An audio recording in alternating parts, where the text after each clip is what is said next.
Today's live event. It's titled Introducing the Innovations in the 2022 pH Treatment Algorithm. I'm Rob Platika. I'm working with Admedicum, and we've been supporting the Alliance for Pulmonary Hypertension for the past 2 years. This is the fourth online event in our series this year, hosted and organized by the Alliance for pH, whose mission is the sharing of knowledge and expertise about pH. You can find all the previous event recordings and slides on the pH knowledge sharing platform, and this event will be no different. In a few days' time, you'll find the recording and slides there. Today, we have a really excellent opportunity to delve into the updated treatment paradigms for pH, guided by two global authorities in this field. Our distinguished panelists are Professor Marius Hopper and Professor Olivier Sitbon, both of whom are co-authors of the 2022 European Society of Cardiology and European Respiratory Society clinical guidelines on pulmonary hypertension. And they will be explaining the changes to the treatment algorithm with the objective to enhance all of our collective understanding on the management of pH. Your engagement and participation in today's discussion is a stride towards better patient-centric approaches and improved outcomes in the field of pH care. So thank you for taking part. Questions can be submitted in the chat box. I'm going to collect them, and we'll have some time at the end to have a little Q&A. Just a quick reminder, our next webinar, the fifth webinar, is scheduled for the 21st of November, and it is about CTEPH, with two experts there, Professor Marian Delacroix and Javier Jais. But yeah, without any further ado, I would like to pass the floor to Professor Hopper. Thank you.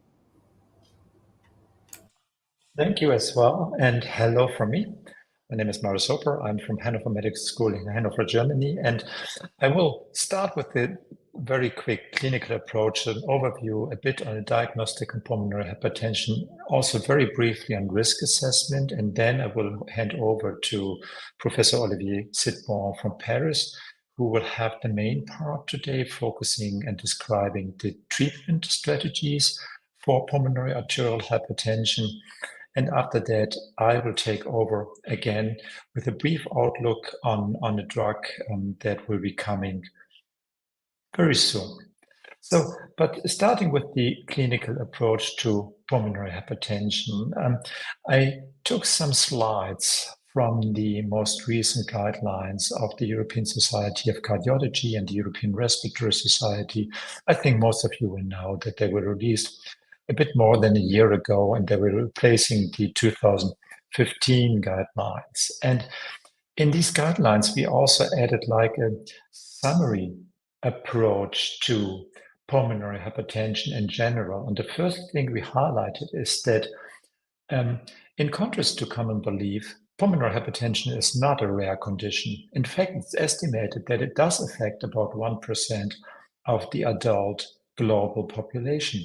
But this is, of course, not driven by the rare forms of PH, which are pulmonary arterial hypertension or group 1 PH and chronic thromboembolic pulmonary hypertension group 4, but mainly driven by the much more common causes of pulmonary hypertension, which are left heart disease and lung disease. And this is really driving the observation that pulmonary hypertension is much more common than was initially thought.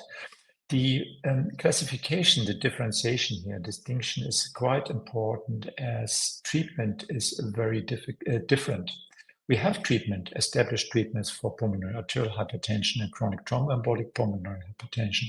We have now or very few treatments for the much more common forms of pulmonary hypertension in left heart disease and lung disease. And whenever we deal on the diagnostic part with pulmonary hypertension, we have three challenges. First of all, it needs to be detected. And once it's detected, so once it's clear that there is or may be pulmonary hypertension. We need this classification, which is extremely important for treatment decisions. And then, of course, we have to find the best suitable treatment.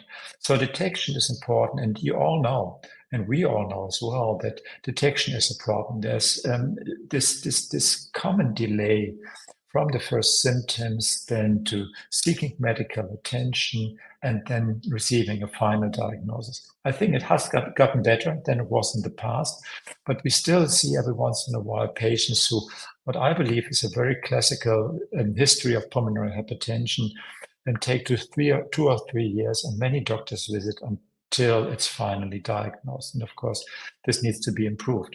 And for that reason, in the guidelines, we develop figures summarizing the symptoms and the signs of pulmonary hypertension in detail. And unfortunately, many of you know the symptoms and the signs, so I don't want to go into any details here.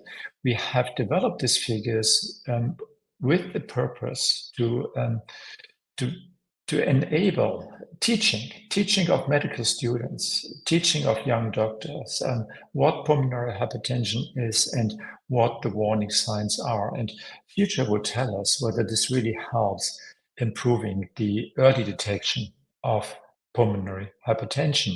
And the same purpose is behind the diagnostic algorithm that you see on this slide here, which is very different from previous diagnostic algorithm. And the main difference here is that we don't call it a diagnostic algorithm for pulmonary hypertension, because patients don't go to doctors and say, hey, I'm having pulmonary hypertension, let's use the diagnostic algorithm. No, they come with symptoms, and mostly with unexplained dyspnea. So it's really a workup recommendation for unexplained dyspnea. And it starts at the level of the general practitioner, who usually sees these patients first. And besides what is usually done, a medical history and a physical exam, at least hopefully, we ask for very simple things that basically any doctor can do. An ECG, measurement of some biomarkers, BNP, NT-proBNP, and if possible, also some oxygen saturations just on the fingertip. And nothing of this is specific for pulmonary hypertension. But the thing is, if pulmonary hypertension is driving the symptoms, it's very likely that the ECG is not going to be completely normal. And it's very likely that the BNP NT-pro measurements show some abnormalities. And then this triggers, not always, of course, because the rarity of most forms of pulmonary hypertension, that the patient is then referred for an evaluation of pulmonary hypertension. No, but it was triggered is that the doctor says, oh, there may be something wrong with the heart, and then sends the patient, not the paper, sorry, to a cardiologist for an echocardiographic examination. And this is what we want.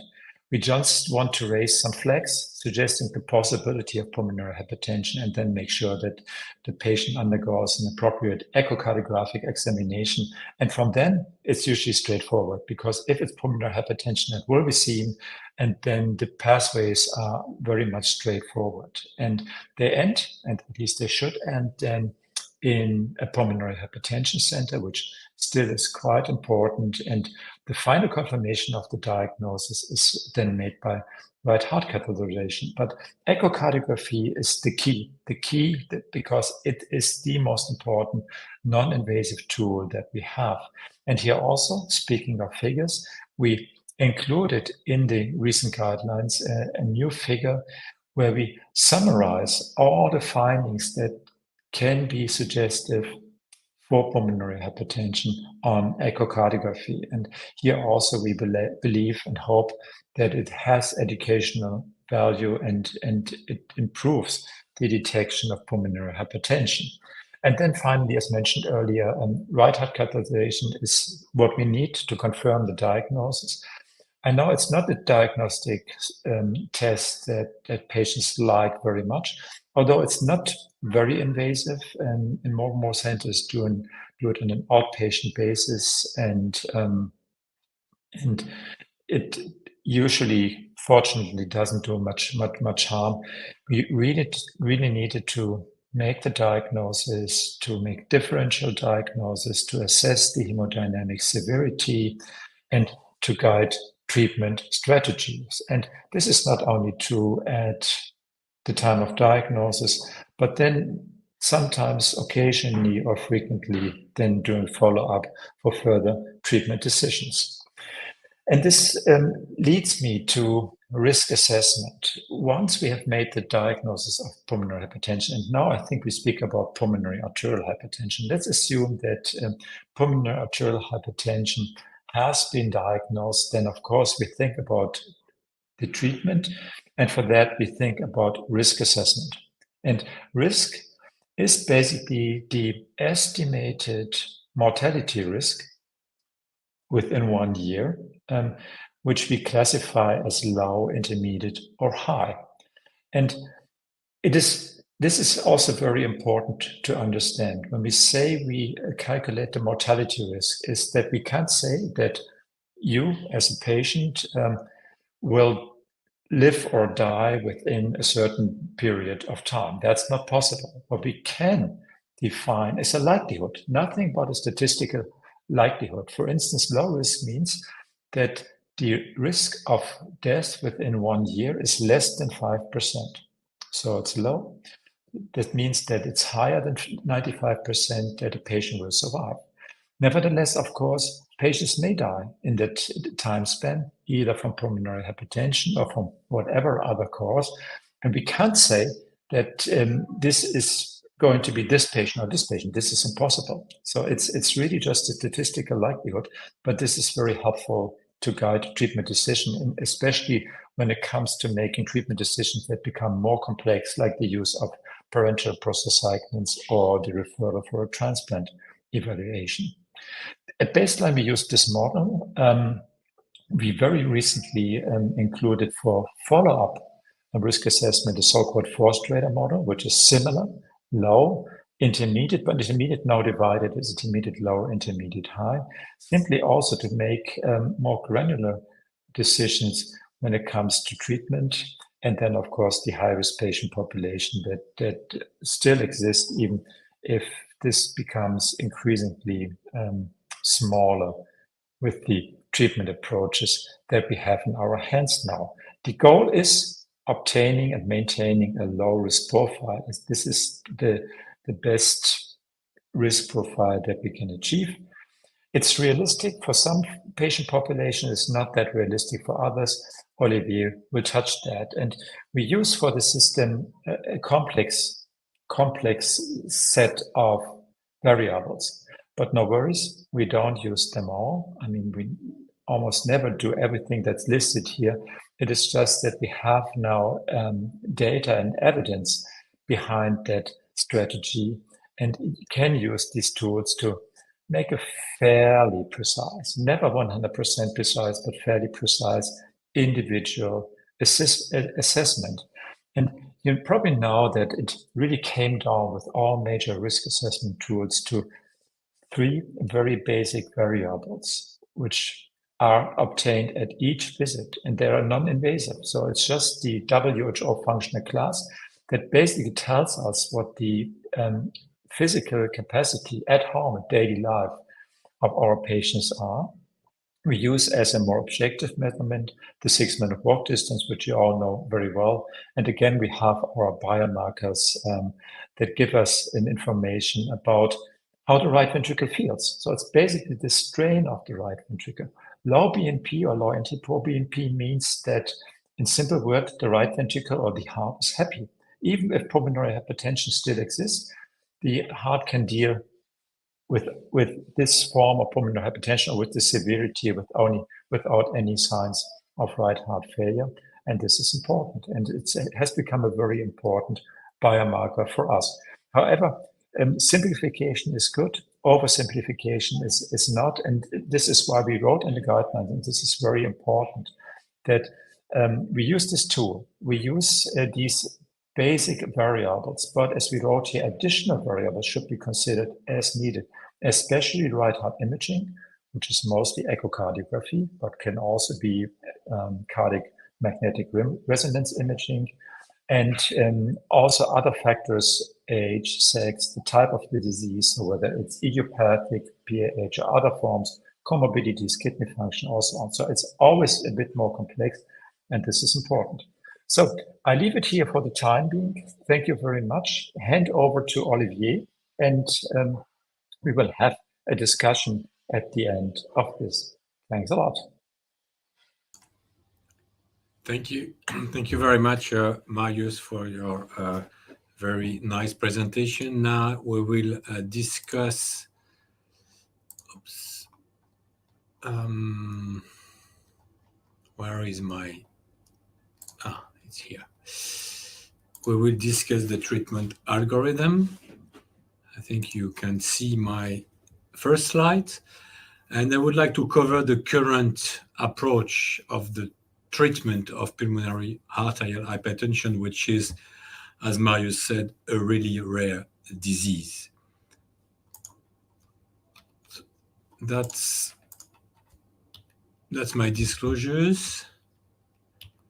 So let's just summarize the story of the treatment algorithm in pulmonary arterial hypertension. We start in about 20 years ago at the World PH Symposium, and we proposed at that time an algorithm based just on one very simple sign, which was the functional class, and all the indication for therapies were based on just a very simple assessment of symptoms by functional class. And this was continued at the next World Symposium, and then again until the World Symposium on 2013. And then after that, in the guidelines of 2015, we introduced the notion of risk, low or intermediate or high risk, as Marius showed in his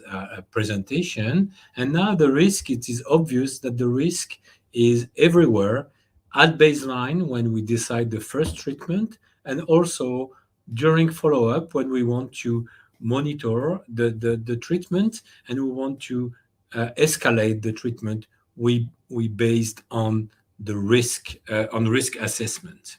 And this is the new algorithm published in the last European guidelines. It is an algorithm dedicated for idiopathic, heritable, drug-associated, and connective tissue disease like scleroderma-associated PAH, but we can also use it for other forms of pulmonary arterial hypertension. We restrict to these 4 types of PAH because these represent the vast majority of patients included in the large trials.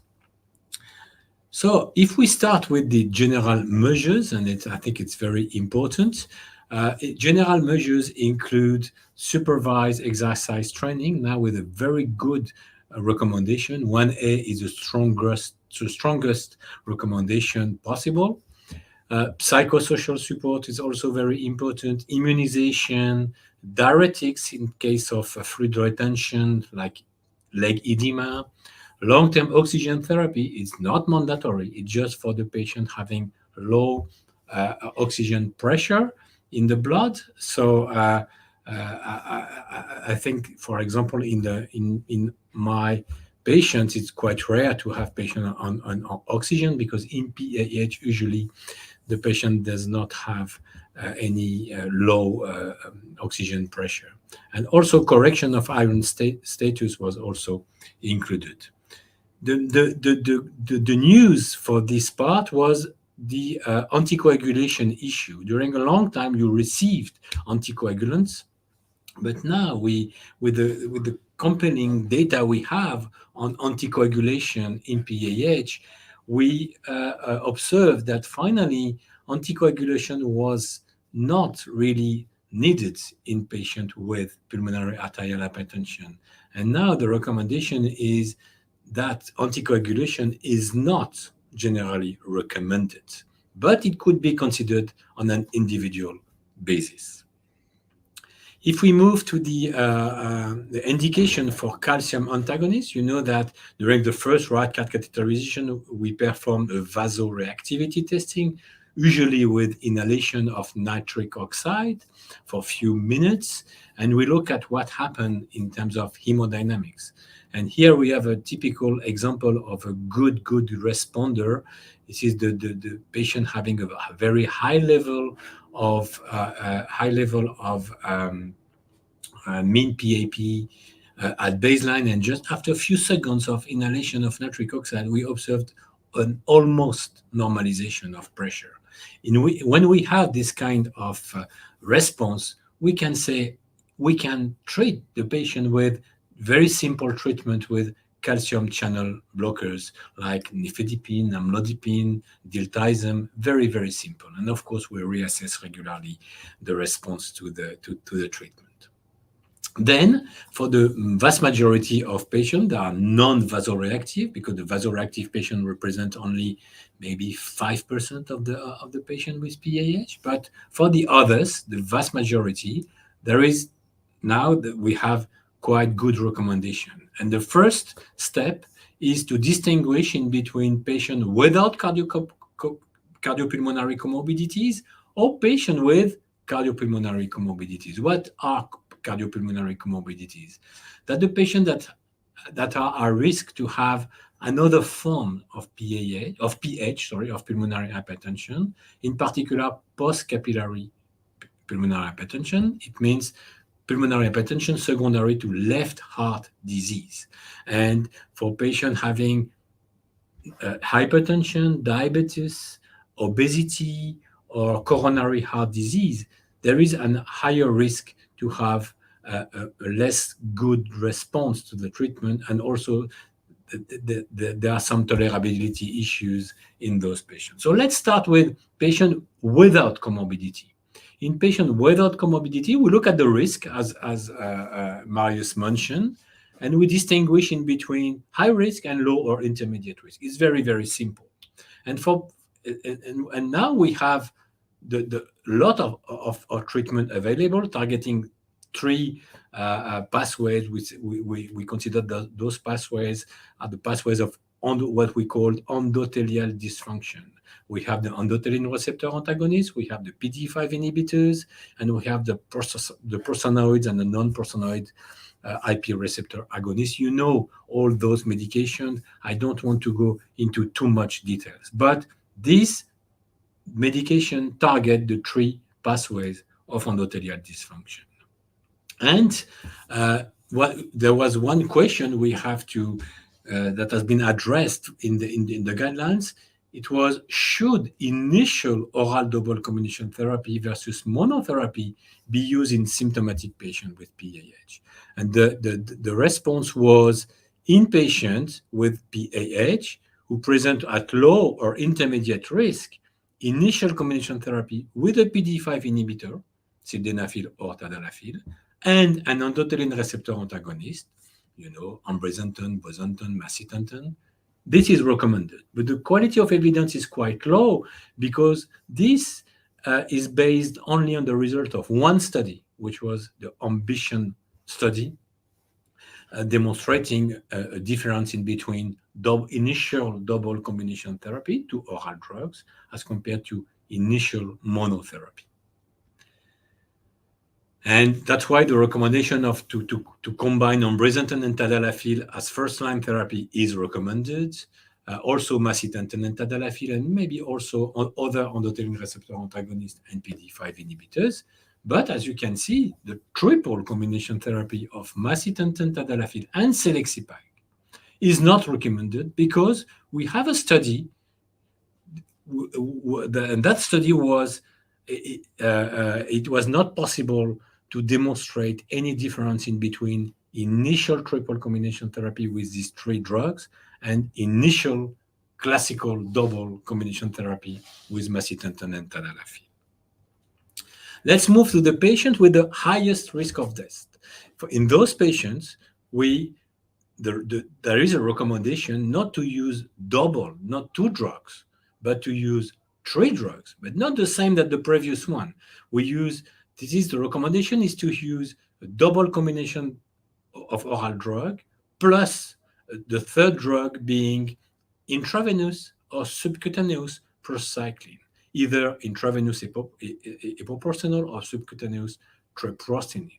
And with this approach, we have amazing results in terms of clinical improvement, hemodynamic improvement, and also survival, which is very, very important. So, irrespective of the first regimen initiated in low or intermediate risk patient or in patient at high risk, we have to regularly follow those patients and to regularly assess the risk at follow-up. And that's what Marius showed with the 4 strata risk assessment at follow-up. Now, when we reassess the risk in 4 strata, the only objective is to achieve a low-risk status. When you achieve a low-risk status, you can continue with the same treatment that in the initial therapy. If you are at intermediate low risk, you have the choice in between adding a prostacyclin receptor agonist, which is selexipag today, or to switch from a PDE5 inhibitor to another drug, which is riociguat. And for the most severe patient at intermediate high or high risk, the option is to add an intravenous or subcutaneous prostacyclin and or to evaluate for lung transplantation for the eligible patients. Now there are some new development to target those 3 well-established pathological pathways in PAH. There are some studies on high-dose macitentan, which is an endothelin receptor antagonist. We also have some trial on PDE5 inhibitors given by inhalation or inhaled soluble guanylate cyclase stimulator given also by inhaled route. And we also have some we will have soon some information on ralinepag, which is kind of a treatment very similar to selexipag, and also with inhaled treprostinil. However, we know that there are many other targets, and there is no shortage of drug targets. Beyond the endothelial dysfunction, the classical approach targeting endothelial dysfunction, we have a lot of drug targets, and this is a summary. It's just a summary of what we had. And some novel drugs have been developed, but also some repurposed drugs. So we know those drugs, and the indication was for different diseases, but because of the mechanism of those drugs, we can repurpose those drugs to treat pulmonary arterial hypertension. The problem is that we have a lot of negative studies. I don't want to go into too much details, but we have a lot of negative studies. And in red on the top of the slide, you can see that I surrounded the genetic approach, in particular with sotatercept, and Marius will give you more information on that. And also for me, the PDGF receptor antagonist that are imatinib and seralutinib, and those drugs are also very interesting to treat patients with PAH. And this is a cartoon representing all those drugs in PAH, and we can have some crosstalk in between these different pathways. And again, I don't want to go into too much details, but in the future, we will be able to combine some of those drugs in addition to what we have today. So I would like to finish with the current treatment algorithm, and ask the question: how will future drugs fit into this treatment algorithm? And we can say that it is likely here for patients who fail, or for the patients who are not sufficiently improved after initial combination therapy, probably, and those patients may benefit from new drugs. And Marius will discuss that in his forthcoming presentation. But maybe we can also one day discuss to treat earlier with the new drugs. But today we have a question mark. And finally, for the patients with comorbidities, because today the patient with comorbidities, the recommendation is quite weak. It's just initiate oral monotherapy and then look at what happened. Maybe there will be a place for this new drug in this particular patient. We will see. And I would like to thank you very much. And now I'm giving the floor to Marius. Thank you very much.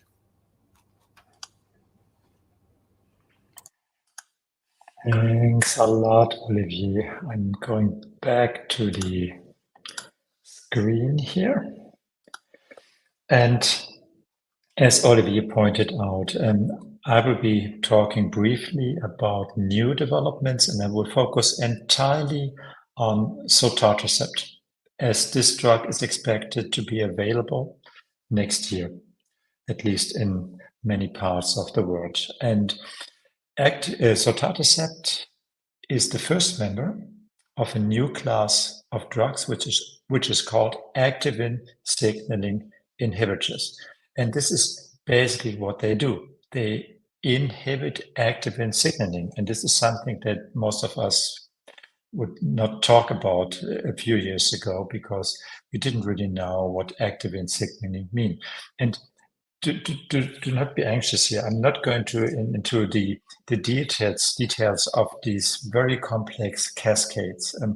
What I want to highlight is a simple fact that over the past 20 years or so, we have come to understand that pulmonary arterial hypertension, the changes in the small pulmonary vessels that drive the disease, are not so much caused by vasoconstriction, but they are caused by an obliterative process. And this is coming from a hyperproliferation of the cells that line the lumen of the vessels, the so-called endothelial cells, and the mast cells beneath these cells. So they proliferate. And with proliferation, as you can see on the sketch here, the lumen of these vessels becomes narrower and narrower, and sometimes these vessels are fully obliterated or occluded. And this is the increase in the resistance to blood flow that really causes the disease. And this hyperproliferation is due to a disbalance of factors that promote proliferation, and these includes the activins, and factors that are anti-proliferative, such as the so-called BMPs or bone morphogenetic proteins. You know that some of these receptors are involved and have been identified in hereditary or familial forms of pulmonary hypertension. The important thing is the concept behind this whole treatment strategy is that by affecting these pathways and by bringing this into balance again, we hope that we can not only delay disease progression, but that we also can at least partly reverse this remodeling process and reopen the vessels, bringing the vessels back closer to normal. And this is possible because the cells that are in the lumen, that obliterate these vessels, they need these growth factors. And if we take these growth factors away, these cells die. We call this process apoptosis. And thereby these cells can disappear. And therefore it's possible that we reopen the lumen. And in fact, in animal models of pulmonary hypertension, it has been demonstrated that this is happening. Of course, in humans, it's very difficult to prove that this mechanism is active, but we can at least demonstrate that these substances are working. And the first substance that we have is called sotatercept. I think all of you have heard about this drug before. It is a very exciting new development. And sotatercept is one of these drugs that acts as a trap for activins and other growth factors. So we take away the proliferative signal, and by that we hope to affect fundamentally the disease. And from the data that we have, this really seems to be the case.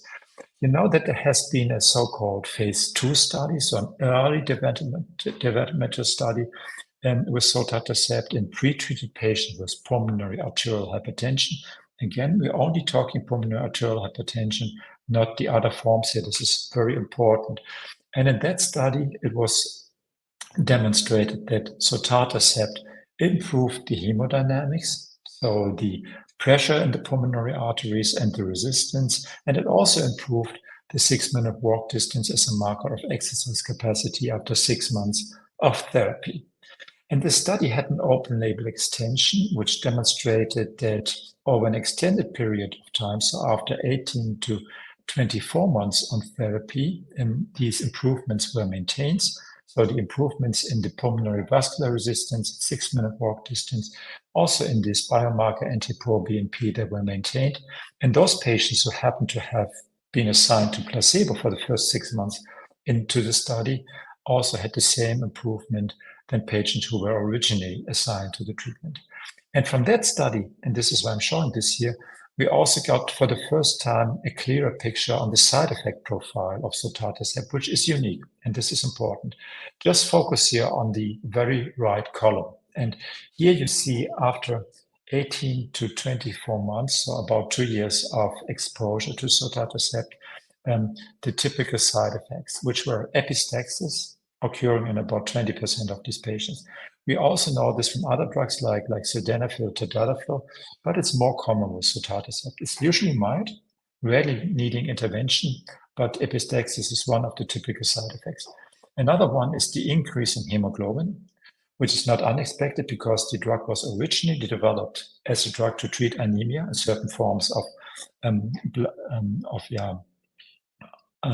marrow neoplasias. Sotatercept can also cause thrombocytopenia, so a fall in the blood platelet count, which is usually very mild and usually not relevant from a clinician's perspective. And then we have the so-called telangiectasia, which are small dilations of vessels in the skin. We see it mostly on the face and on the chest, so the cleavage, but it can affect the entire body. You see that here in that study, 10% of the patients were affected. It's usually fairly mild, but some patients have it quite extensively, and sometimes it even requires a dose reduction. But usually it's mild, but nevertheless. But it demonstrates that we don't have a specific mechanism of action on the pulmonary vessels. So we also have effects on systemic vessels. And you see here the observation time has been up to 2 years. It has now been 2 to 3 years, in some patients up to 5 years, but we don't really have long-term experience. And this is important when it comes to the side effects. We need to understand what's going to happen with long-term administration. But this was the data that we had when we went into the so-called phase 3, which is the pivotal part of a drug development, because this is the study part which leads then to approval or non-approval of drugs for the use in patients outside of clinical trials. And this study was similar to the phase 2 study. It also enrolled patients with pulmonary arterial hypertension, idiopathic hereditary forms, drug-associated connective tissue disease, so what we usually have in clinical trial programs. A bit more than 300 patients were enrolled in this study. One half received placebo, the other half sotatercept.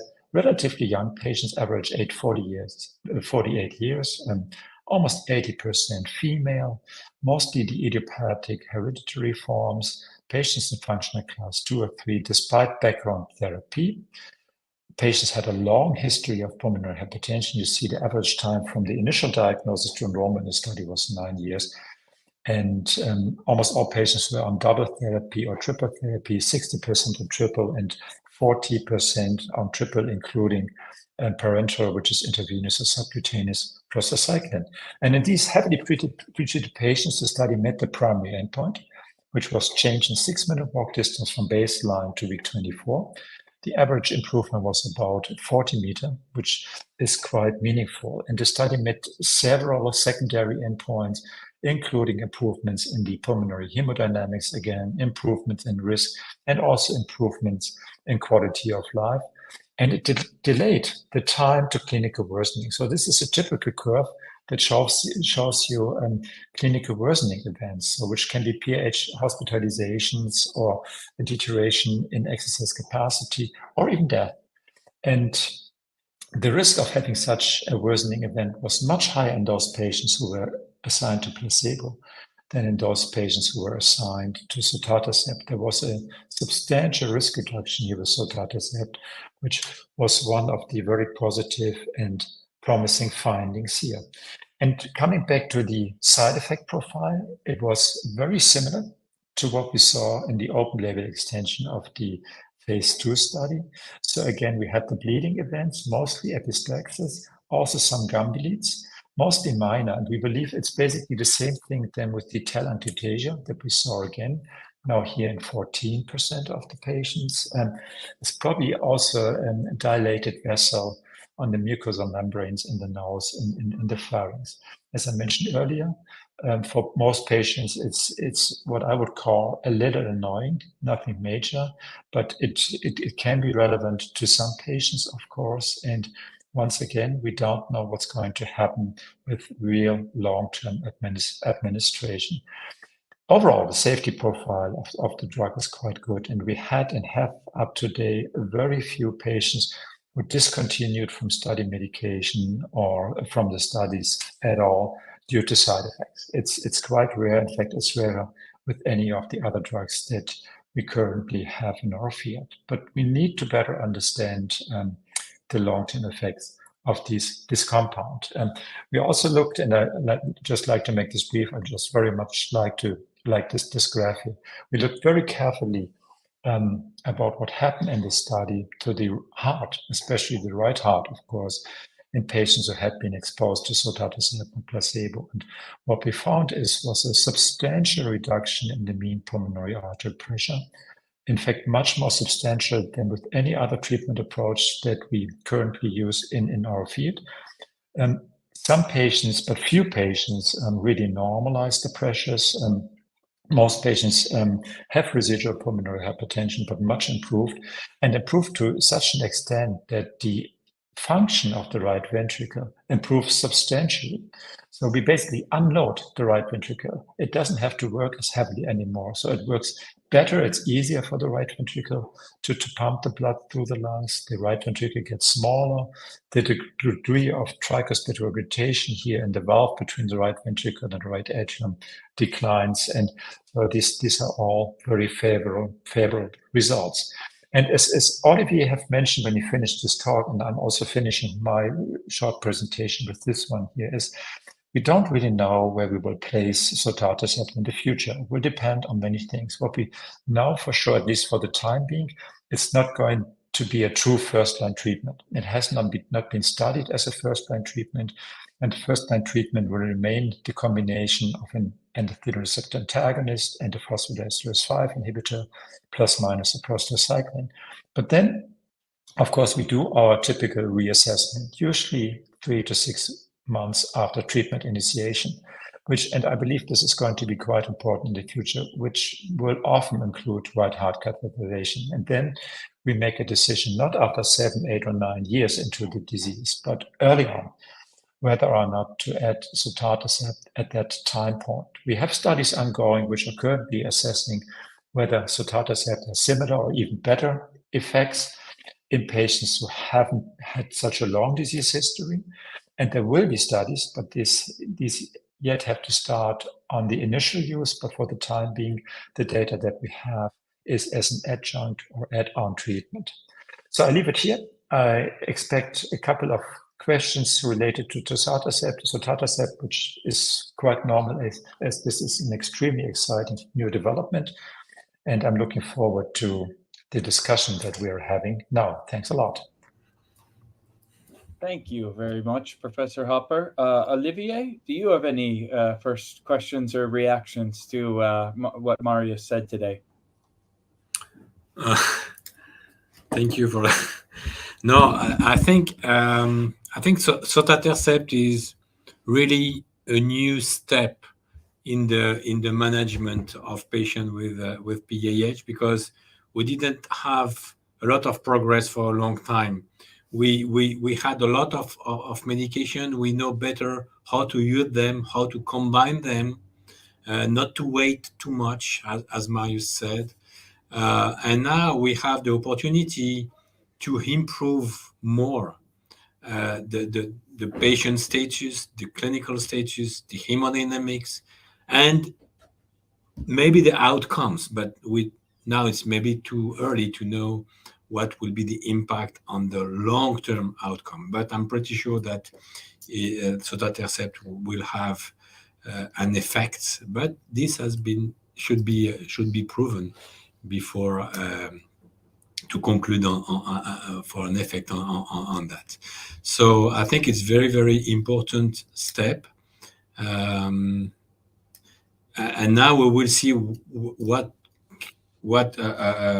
other drugs may add in addition to what the sotatercept already achieved. So I think it would now the step will be much, much higher. Great, thanks. Yeah, let's get to a question from Melanie, and hopefully you guys can see it on screen here too. Do you know how many countries are allowing combination therapies and how many have treatments at all? Who wants? I can It's your start. topic. Thank you, Melanie, for this question. I think in the EU, the majority of countries they have almost all the drugs available, or at least one drug targeting a specific pathway. And regarding combination therapy, it is widely accepted and reimbursed in the vast majority of countries. In the UK, it's a bit different because in the UK, it is not really allowed to start initial combination, but they use mono, and after 1 week they add another drugs, which is almost the same. But I think in Europe it's quite it is widely used, and it is reimbursed. The problem is that the population has changed, and now the population, we have much older population with more comorbidities, and initial monotherapy is the most widely used approach because it is due to the population treated, because we have much more patients with comorbidities. Marius, you want to comment on that? No, you summarized it very nicely. I think we should proceed. I expect there will be many other questions. Yeah, sure. Another one from Melanie. I've heard that there might be treprostinil, which would be less painful. Do you have any info on this?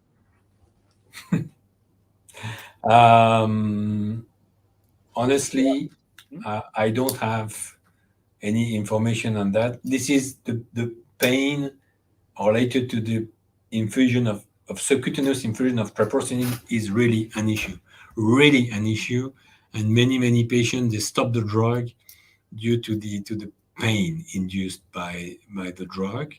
And for example, in France, I can give the example in France that 40 to 50% of patients stop subcutaneous treprostinil, and they prefer to have an IV line because there is no pain with IV line. There are other problems, of course, but there are no pain. So I don't know, Marius, if you have information on that. No. I wouldn't know of that, but it would be a major advancement, that's for sure. Yes. In Germany, we are in the fortunate situation that we have these fully implantable pumps. So it's the pump is implanted subcutaneously, but the drug is administered intravenously, which is quite convenient and not associated with pain, but is still quite invasive. It's got to remain an important treatment, but with the new developments, I believe that in the future there will be fewer patients in need of parenteral prostacyclins, epoprostenol or treprostinil than presently. So our next question, which some of these might be very difficult to answer here, on a live stream and not in a doctor's office, knowing all the background information and also not having a crystal ball to tell the future, as this isn't a approved treatment yet, as you've been saying, it's in clinical trials. But can we start triple combination with sotatercept in high-risk younger age groups? Yeah, the official answer is it has not been studied, and we don't know yet what the label is going to be. As Olivier mentioned, for some countries, it may be that the label will say it has to be added on to other therapies. But as I mentioned, it then would be an early add-on, and I would be certainly inclined to use it very early in some high-risk patients, and as we have seen some very impressive results in the clinical trial programs. Thanks. Another question from Melanie, who needs to be our next co-host because she just does a great job of asking very poignant questions, I think. Do you as physicians have the feeling that the new treatments make patients that need prostacyclin class to delay this? It may be a problem. It may be a problem. So first of all, when you say prostacyclin class, I'd be very careful. So it's prostacyclins intravenously or subcutaneously. So treprostinil, epoprostenol, these are very effective drugs. The other prostacyclins that we have, like oral drugs like selexipag, like inhaled iloprost, treprostinil, they are not as efficacious, and they are not rescue therapies. Absolutely not. If somebody is really in a bad condition and needs something effective, it has to be subcu or intravenous, because the oral inhaled approach do not work sufficiently. So this has to be very clear, and is very important.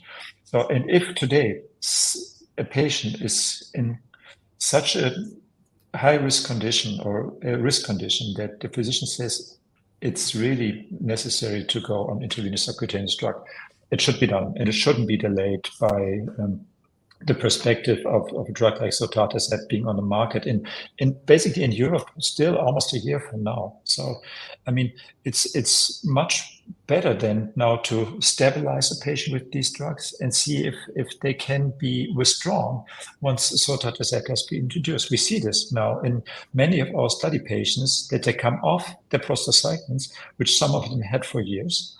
So it's a possibility, and of course this can never be promised, but it's a possibility. But delaying such a treatment these days for something that may come soon, but we don't know yet for sure, and is a risky approach. Olivier, anything to add there?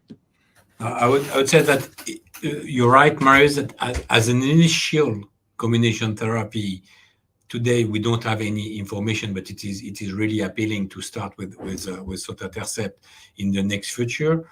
But I think if we start with quite early sotatercept, maybe this approach will postpone the potential need for intravenous or subcu prostacyclin. Maybe. Yeah, postpone or even prevent. Yeah, I think it will prevent the need for prostacyclins. Postpone or prevent. Postpone or prevent. And the other approach is very interesting, is to the de-escalation after adding sotatercept. And we have both experience of prostacyclin withdrawal in some patients with amazing results. So let me ask you, the next guideline should be in 2027, if my math is correct, more or less around that. Do you expect big changes, especially in terms of first-line treatments for PH? I think today it's too early to address this question and because we don't have enough data on initial therapy.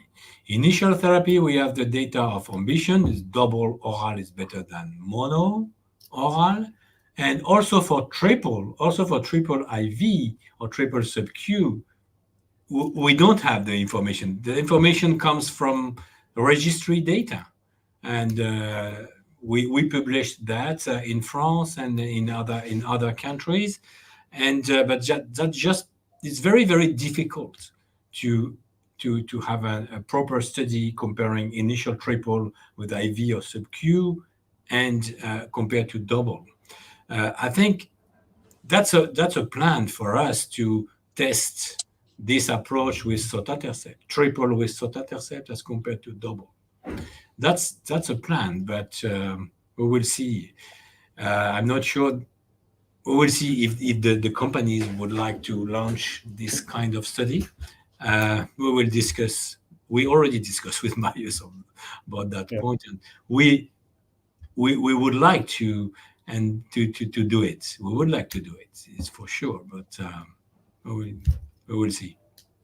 Great. So in your experiences, are HCPs updated and effectively implementing these new treatment guidelines?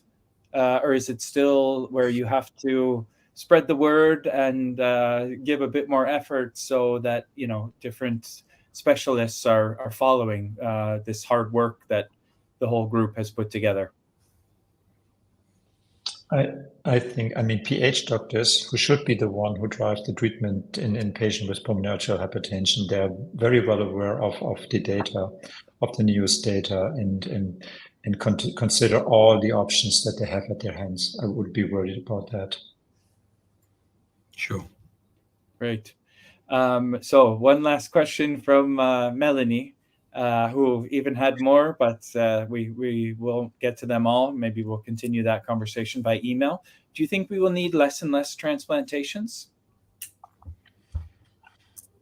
I would say it's like procycling. So if we delay, if we postpone procycling, probably we will do the same for lung transplant, and we can expect that we will have less transplants with the availability of new drug, but only the future will answer this question. Marius? Yeah, but still, we already have much fewer transplantations for pulmonary arterial hypertension than we had like 20 years ago. When I started working in the field, all we had was lung transplantation. There was no other option. And at that time, pulmonary arterial hypertension was one of the main indications for lung or heart lung transplantation. And now it's only 3% of the patients who undergo lung transplantation who are transplanted because of them having pulmonary arterial hypertension. So we already have made progress, and I think we will see another big step now in the very near future. Melanie, thanks you for your answers to all of her great questions. I also thank you for taking part in today's webinar and supporting the Alliance for PH and its mission to help spread awareness and further details about these treatment guidelines. So if you have any other last comments, please feel free. But no, thank you both very, very much for a interesting, fascinating, very scientific discussion today. Thank you. Okay, see you next time, everyone. Bye-bye. Thanks. Bye-bye.